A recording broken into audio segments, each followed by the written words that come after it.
Good morning everybody, welcome back to the channel.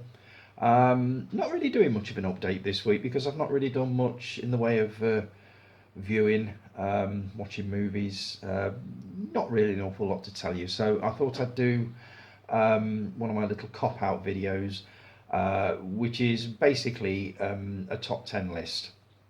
I'm starting off with horror, which you all seem to get pretty excited about when I mentioned I was going to do this last week. I'm a huge fan of horror movies. I've got so many, and I have tried like crazy to narrow it down to a top 10, but it is damn near impossible. So what I'm going to do is I'm going to try and do 10 a week, and it's not going to be, I'm going to save the actual top 10, I think, until I've narrowed it down a bit with some of these lesser known titles. I'll start off with this one, Madman. It's one of these gather round the campfire, let me tell you a story. This is the story of Madman Mars, an ill-tempered farmer who basically one night chopped up his entire family. The local villagers got to hear about it, hunted him down, sank an axe into his head and hung him from a tree. Next morning his body was gone, and the legend goes that if you shout his name he will come back.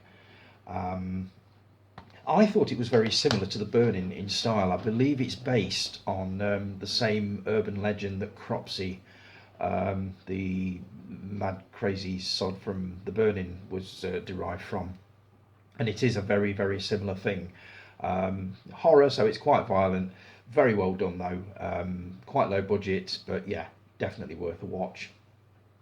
Next, you may have heard of this or not, I don't know. The Abominable Dr. Phibes. I'm a huge fan of Vincent Price, love his movies. There's another one of his coming up a little bit later. In fact, there's another two of his coming up very shortly in this list. This one, if I just read you a little bit of the back. Meet Dr. Phibes, a one-time concert musician who's now an all-time crazed murderer. In this clever, crypt-kicking classic, Horrormeister Vincent Price plays a diabolical doc seeking the ultimate in revenge with precision creepiness and surgical wit. Basically, a team of surgeons operated on his wife and they lost her.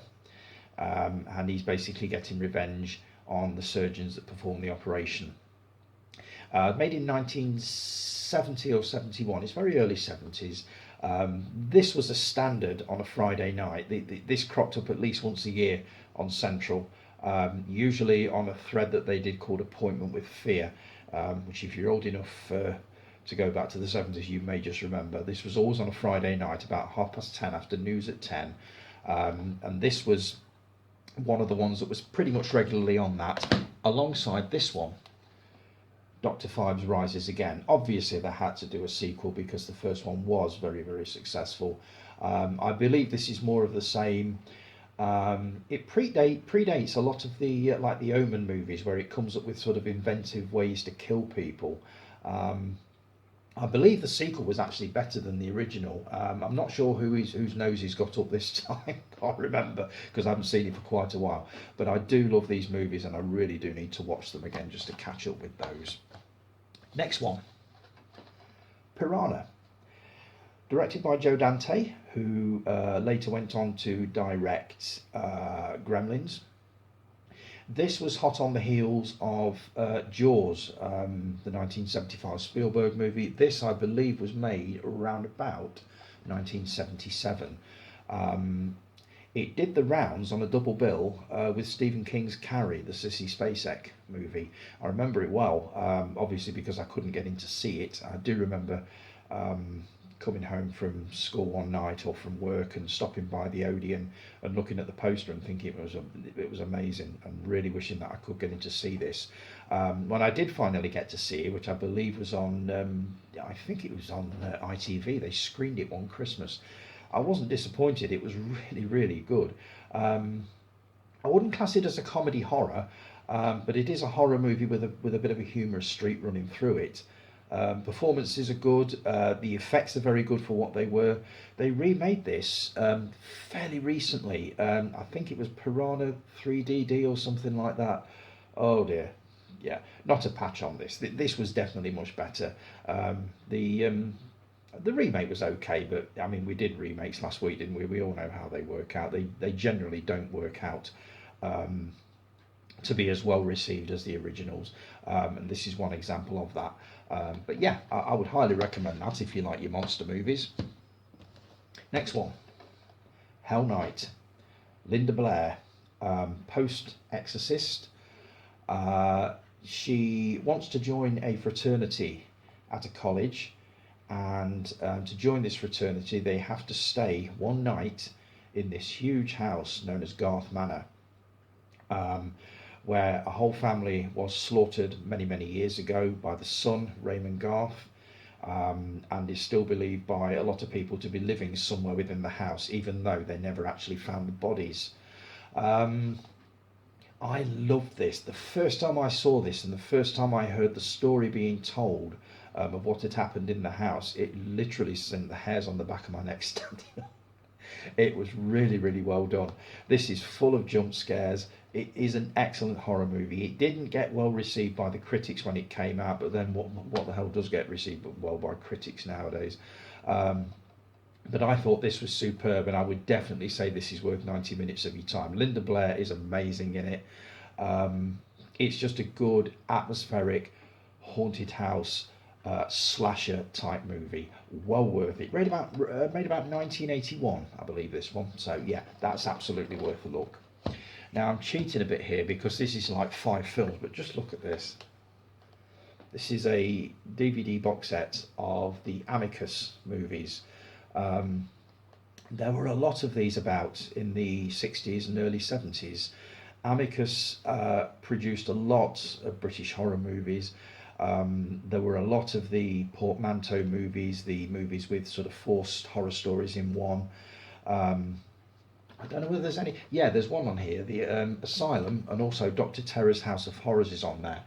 You've also got The House That Dripped Blood, and Now the Screaming Starts, and The Beast Must Die, a werewolf movie, which was one of the first movies ever to feature what they called a werewolf break, which is where you stop about 15 minutes from the end. They give you all the clues and you have to decide who exactly is the werewolf. It was a novelty idea, but it went down really well, and it ensured the film's success when it first came out. My favourite on there is without a doubt Asylum. I love that movie. About a junior doctor who starts work at a huge asylum in the middle of nowhere, based in a very old large house, played by Robert Powell. Herbert Lom is in there. 4 very, very chilling stories, made in 1971, well worth it. I'll just give you a quick look inside this, providing it doesn't all fall apart on me. But it all sort of comes apart like that. This is quite an old set. I've had this for quite a few. Oh, there goes one of the discs. And another one. I'll tell you what, we'll call that a bad lot. I'll come back to that in a bit. We've got here. Oh, that's obviously the little leaflet that comes with it. So you've got sort of stories and bits and pieces. But we are diversified. Forget that. I'll grab those discs in a bit. Next one. This really gave me the irrits. Extraterrestrial. I have this real issue with aliens and alien abduction. For some reason, it's a subject that really does unnerve me. There'll be a few more of these, not so much on this list, but on a video I'm going to do in the future to do with alien abduction. There is one movie called Dark Skies which still chills me to the bone to this day. This is basically a group of teens who stay in a cabin in the middle of nowhere, discover a marijuana growing area, and a spaceship lands pretty much in the woods, or crash lands, and there are still aliens aboard. This is scary stuff. It doesn't sound frightening at all, but take it from me, this is a cracking horror movie. What certificate is it? It's actually 15. I remember thinking at the time, how did this pass for a 15? But it is really, really good. If you like things to do with alien invasions, that kind of thing, and I'm not talking on a big scale, I'm just talking about invading a small area and terrorising this group of teens who are vacationing, holidaying in this cabin in the middle of nowhere. That would literally scare the crap out of me. But that is a brilliant film. Is Vincent again. Witchfinder General, made in 1969, directed by Michael Reeves, who died very, very young. He only made about 3 or 4 movies, but this was one of them. This, for 1969, was about as brutal as you could get. It had terrible trouble with the censors. They cut a lot of it. I believe they reinstated it a little while later, but a lot of the scenes were chopped. And I'm not surprised. This is a difficult watch even now. It was made in 1969, so I mean it's over 50 years old. But this is powerful stuff. It's based on the life of Matthew Hopkins, who basically toured the country with his thug of an assistant, John Stern, hunting down witches, or what he suspected were witches. And it involves the torture and also the hanging, burning of all these local witches. It is a marvellous film. Also stars Ian Ogilvy, Hilary Dwyer. This is highly recommended. I could do a video on this one all of its own. I've seen this many, many times. There is a scene near the end that I still have trouble watching now. That shows you how bad it is. But it is really, really well made. The British countryside has never looked more gorgeous in this, but the violence in this is well through the roof. It's on a scale of 11 easily, but it is so well done. This is one you have to watch if you've not already seen it. That's Witchfinder General. I'm cheating again here. The Omen trilogy. This would probably have ended up in my top 10, but it just happened to be on hand when I was sorting this first 10 out. So I thought, oh, to hell with it, I'll include it in that, but it may just turn up in my top 10 again.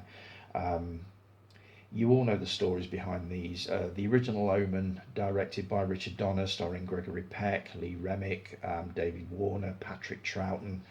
Absolutely brilliant. It was obviously Britain's answer to The Exorcist, which was breaking box office records all over the country in 1973. This came along in 1976. It was followed by a sequel, Damien Omen 2, which a lot of people consider to be actually better than the original. I'm not sure about that. It was certainly a cracking sequel. The deaths were more elaborate. So I would definitely recommend that. The Final Conflict, not bad. Not brilliant, but I mean, it introduced the world to Sam Neill, so it can't be all bad. But yeah, that's a cracking trilogy that may just turn up in my top 10.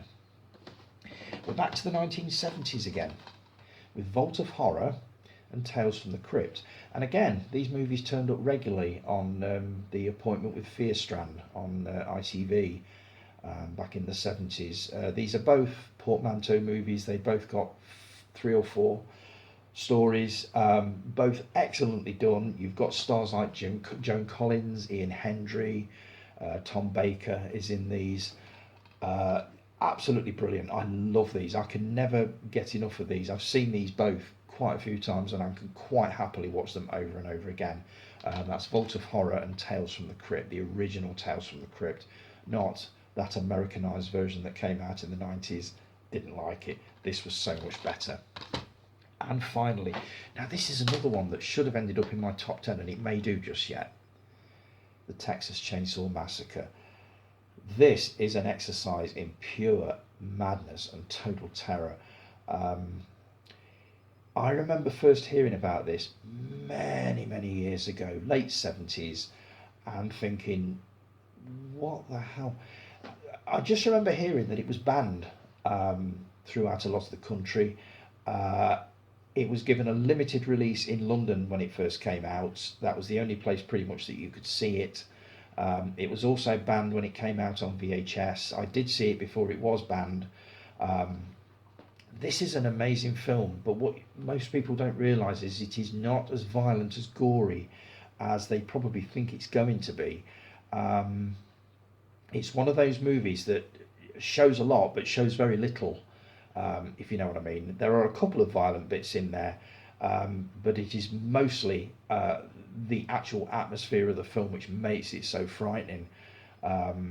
it's based very loosely on Ed Gein, who was a serial killer in the, I believe, the 50s. And he used to make obviously household objects like lampshades out of human skin, that kind of thing. This is kind of loosely based on that, but this is a whole family doing this. I could talk about this one on and off. There are a lot of extras on here that I would love to watch just to get more of an insight into it.